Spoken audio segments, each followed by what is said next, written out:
তো এই দেখো আমাদের বাস কোনারক সূর্য মন্দিরের সামনে দাঁড়িয়েছে। এবার আমাদের একটু হেঁটে যেতে হবে মন্দিরে ঢোকার জন্য। নন্দনকানন থেকে কোনারক আসার রাস্তাটা অনেকটাই, প্রায় 2.5 ঘন্টা মতন। তাই আমরা দুপুরে খাওয়া দাওয়ার পরে একটু ঘুমিয়ে পড়েছিলাম বাসে। মন্দিরে ঢোকার রাস্তায় দুপাশে দেখতেই পাচ্ছ অনেক দোকান রয়েছে। এই মন্দিরে ঢোকার যে টিকিটটা লাগে সেই টিকিটের টাকাটা আমরা গাইড দাদার কাছে দিয়ে দিয়েছিলাম, তিনি কেটে রেখেছিল, তাই আমাদের আর লাইনে দাঁড়াতে হলো না। আর এই মন্দিরে ঢোকার টিকিট প্রাইসটাও তোমাদের বলে দিই, 40 টাকা পার পার্সন। আর এই দেখো মন্দিরে ঢোকার বাঁ দিকেই রয়েছে টিকিট কাউন্টার, তোমরা এখান থেকে টিকিট কাটতে পারো। তো আমরা কোনারক সূর্য মন্দিরের ভেতরে ঢুকে পড়েছি। এই কোনারক সূর্য মন্দিরটাকে মন্দির বলা হয় ঠিকই, কিন্তু এর মধ্যে কোনো দেবতার মূর্তি নেই বা কোনো পুজোও হয় না। তো এই মন্দিরে আগে সূর্য দেবতার একটা বিশাল বিগ্রহ ছিল। উড়িষ্যার ইতিহাস অনুযায়ী 1626 সালে ক্ষুদ্রার তৎকালীন রাজা পুরুষোত্তম দেবের পুত্র নরসিংহ দেব সূর্যদেবের বিগ্রহটি পুরীর জগন্নাথ মন্দিরে নিয়ে যান। সেখানে একটি পৃথক মন্দিরে সূর্য ও চন্দ্র দেবতার বিগ্রহ স্থাপন করা হয়। এই দেখো আমরা চলে এসেছি এন্ট্রি গেটের সামনে। এবার এই গেট দিয়ে আমরা ভেতরে ঢুকবো।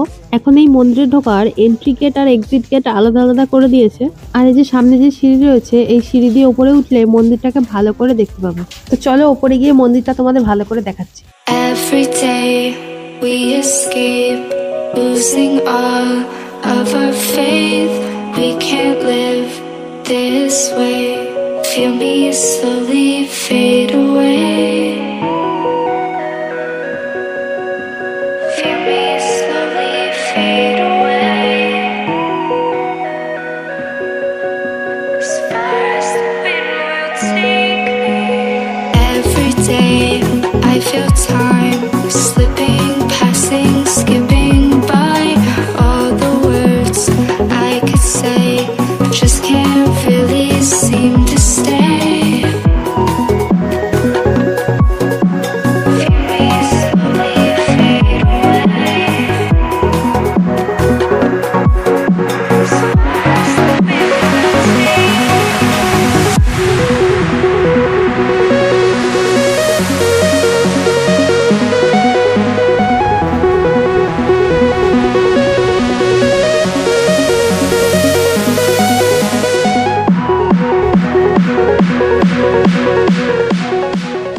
তো এই দেখো এই পজিশনটা থেকে মন্দিরটাকে খুব ভালোভাবে দেখা যায়। আর আমরা এবার সামনেও যাব আর মন্দিরের চারপাশটাকেও তোমাদের ভালো করে ঘুরিয়ে দেখাবো। তো এই দেখো উপর থেকে আমরা নিচে নেমে গেছি আর আমার পেছনে দেখো মন্দিরটাকে দেখা যাচ্ছে। যেহেতু এই মন্দিরটাকে পুরোপুরি রথের মতনই বানানো হয়েছিল, সেহেতু এই মন্দিরের চারপাশ দিয়ে টোটাল 24খানা চাকা রয়েছে। আর এই দেখো এক্স্যাক্টলি এই রকমেরই চাকা রয়েছে মন্দিরের চারপাশ দিয়ে। এই যে চাকাগুলো তোমরা দেখতে পাচ্ছ, এই চাকাগুলোর মধ্যে একটা চাকার ছবি তোমরা 10 টাকার নোটেও দেখতে পারবে। আর এই মন্দিরটাতে যে কারুকার্যগুলো তোমরা দেখতে পাচ্ছ সেগুলো পুরোপুরি পাথর কেটেই বানানো হয়েছে। এবার আমরা ঘুরতে ঘুরতে দেখো মন্দিরের বাঁ সাইডটায় চলে এসেছি। এই মন্দিরের ক্যাম্পাসটাও অনেকটা বড়।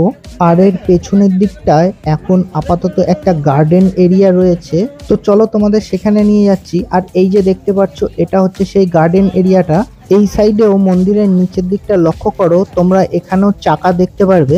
তো চলো এবার তোমাদের মন্দিরের পেছনের দিকটাও দেখিয়ে দিচ্ছি। তো আমরা ঘুরতে ঘুরতে চলে আসলাম মন্দিরের পেছন সাইডটা। আর এই দেখো পেছন সাইডটা এটা। এবার এই সাইডটাও দেখো পাথর কেটে কিছু শিল্পকলা আর মূর্তি করা রয়েছে। কত হাজার বছর আগেকার এই মন্দির, হ্যাঁ, কত সুন্দরভাবে কাজ করা, ভাবা যায়। আজকের ওয়েদারটা সারাদিনই পুরো মেঘলা গেল। যেহেতু আমাদের হাতে বেশি সময় নেই, তো আমরা এবার এখান থেকে বেরিয়ে যাচ্ছি, কারণ আমাদের আরো 4 জায়গায় ঘোরাবে। তো চলো দেখা যাক। এই মন্দিরে ঢোকার এন্ট্রি গেট আর এক্সিট গেট পুরোপুরি আলাদা। তো আমরা এন্ট্রি গেট দিয়ে যেহেতু ঢুকেছিলাম, এবার আমাদের এক্সিট গেটটা পেছন সাইডে। তো এখান থেকে আমরা বেরিয়ে যাচ্ছি বাসের দিকে। তো চলো বাসে গিয়ে দেখা হচ্ছে। আর এই দেখো এইখানে রয়েছে আয়রন বিমস, মানে সেই বহু যুগ আগেকার সেই লোহার বারগুলো। তো চলো এবার আমরা আস্তে আস্তে এক্সিট গেট দিয়ে বেরিয়ে যাই। আমাদের কোনারক সূর্য মন্দির ঘোরা কমপ্লিট হয়ে গেছে। আর ওই দেখো আমাদের বাসও দাঁড়িয়ে রয়েছে। এরপর আমরা যাব চন্দ্রভাগা বিচ আর রামচন্ডী টেম্পল, আর সেটা দেখার জন্য অবশ্যই সাবস্ক্রাইব করে সাথে থেকো। তো এই ছোট্ট ভিডিওটা এখানেই শেষ করছি, আবার দেখা হবে পরের ভিডিওতে। টাটা।